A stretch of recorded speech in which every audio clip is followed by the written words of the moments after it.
Moshe Rabbeinu is unforgiving in the parsha of Korach.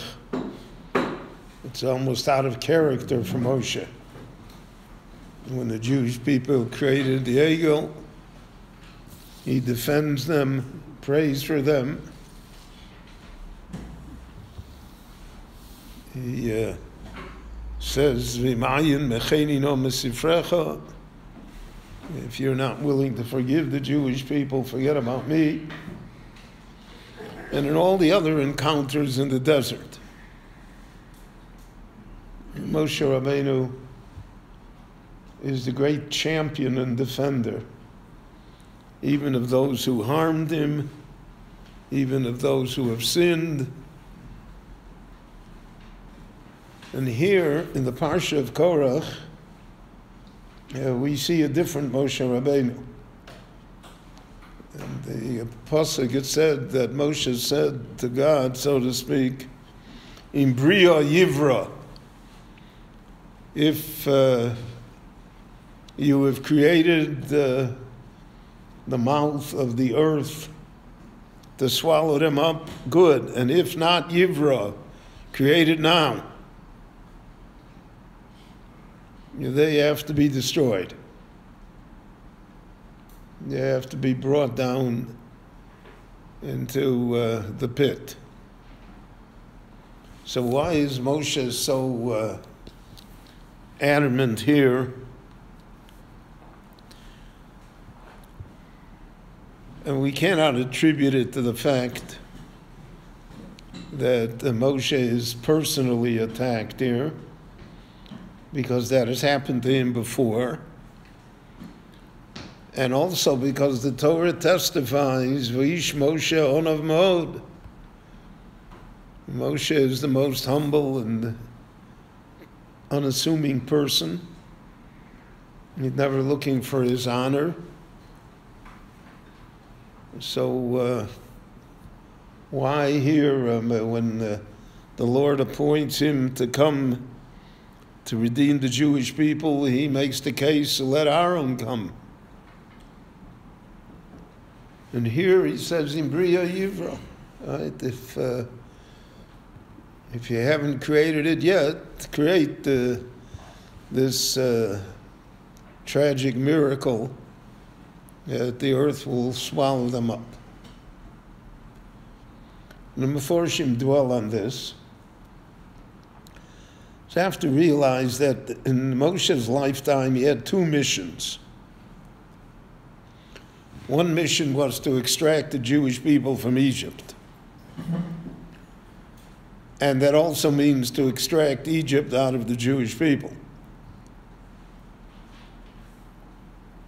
To erase from them the idea that somehow Egypt was good for them and that they should have a hankering to return to Egypt. And his second mission was Torah, that the Jewish people should be makabel the Torah, na'aseh v'nishma, and they should abide by the Torah, and they should not doubt the truth of the Torah, and they shouldn't doubt that Moshe, so to speak, is the emissary that gave them the Torah. Torah tziva lanu Moshe. That's the pasuk that sums up his mission. And the only way that the Jewish people obtain Torah is through Moshe. They heard 2 of the 10 Aseret Advorim. They heard them from Hashem, Kaviyachal, and the rest they had to hear from Moshe, everything else. And they said, Moshe, you tell us, you teach us. And that's his title. His title is Moshe Rabbeinu. He's our teacher. So these are the 2 pillars of his mission. These are the 2 things that he had to accomplish. And these are two things that are the basis for all Jewish life. Not to retreat again to become slaves in Egypt, and not to, God forbid, reject the Torah. And here, Korach and Dosan Vaviram and the 250 Skenim, they stand in direct opposition to those two things. Korach says, Kulanu Kedoshim. What do you mean, Moshe? Rashi brings the famous medrash that they asked him, Bayis Molei Svorim, does it need a mezuzah? A house that's full of books of Torah, does it need a mezuzah? Talis, Tchulat Tchelis, a talis that's completely made out of tchelet wool, it needs tzitzis. So, in effect, they were saying that the Torah is a fake. That Moshe made it up. And that that's not what Torah is. So that pillar of what Moshe wanted to establish is now threatened. They denied it. They said that it's not true. And we see that the Gemara says, for instance, it says, B'nai Korach lo meisu, the sons of Korach did not die. So the Gemara says, Mokum disbatzer lohem begehenim, they had a high point in the earth. The Gemara is talking figuratively. And we could hear them say, Moshe emes v'Toraso emes. So that's the cardinal point here. Is Moshe emes, then Toraso emes. If Moshe is not emes, then the Torah, then everybody can make up their own.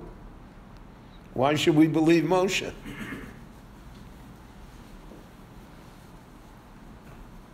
And then Dosan Vaviram attacked the second point when they repeated that throughout the years of the desert.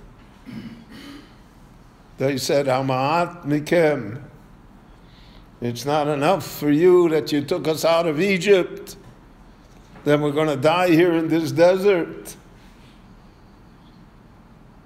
So throughout the experience of the desert, you have this recurring theme of Nitna Rosh V'Noshuva Mitzrayma. We're going to turn around and go back to Egypt. In other words, we don't want to be Klal Yisrael. We want to be, that's what that means. We want to be K'chol HaGoyim Beis Yisrael. We want to be like everybody else. We don't want to be special. Why should we? Go back to Egypt. Whatever happens to the other nations in Egypt will happen to us too.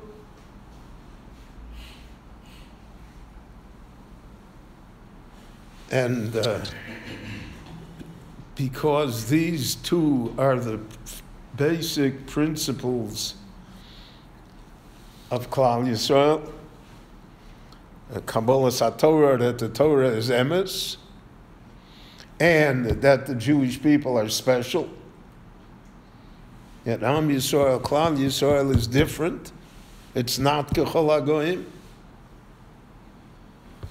So when these two are denied, so it's not just a personal rebellion against Moshe, it's a destruction of the whole framework of the Jewish people, the whole framework of Judaism, so to speak.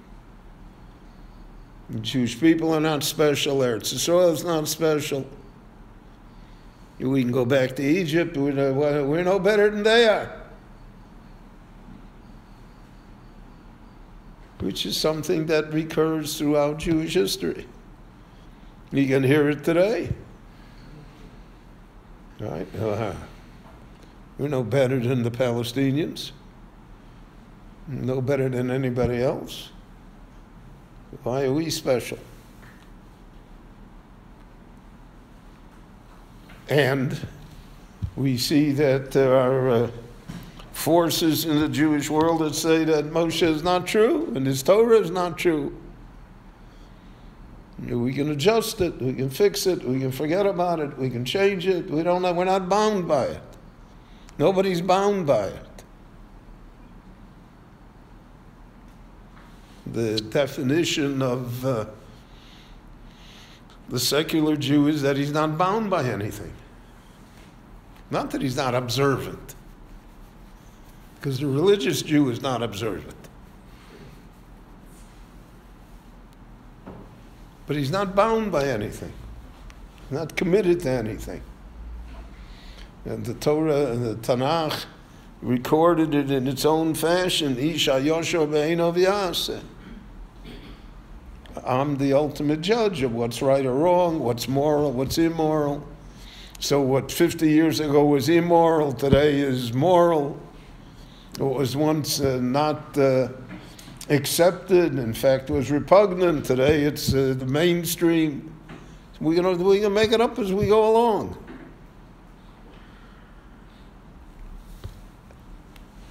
And so that remains the challenge in every generation. Korach appears all the time. It's not that he appeared once. Again, everything that's in the Torah is not just the narrative of what happened to us before. It's the description of current events, of the challenges that face us today, of what exists in our world as well. So in our world there's Korach. He says Moshe is a fake. You have entire movements in the Jewish people. And they call themselves streams, and even the majority of the Jewish people, they say they are. No Moshe, no Torah, what? And you have this idea always of Kechol HaGoyim Beis Yisrael,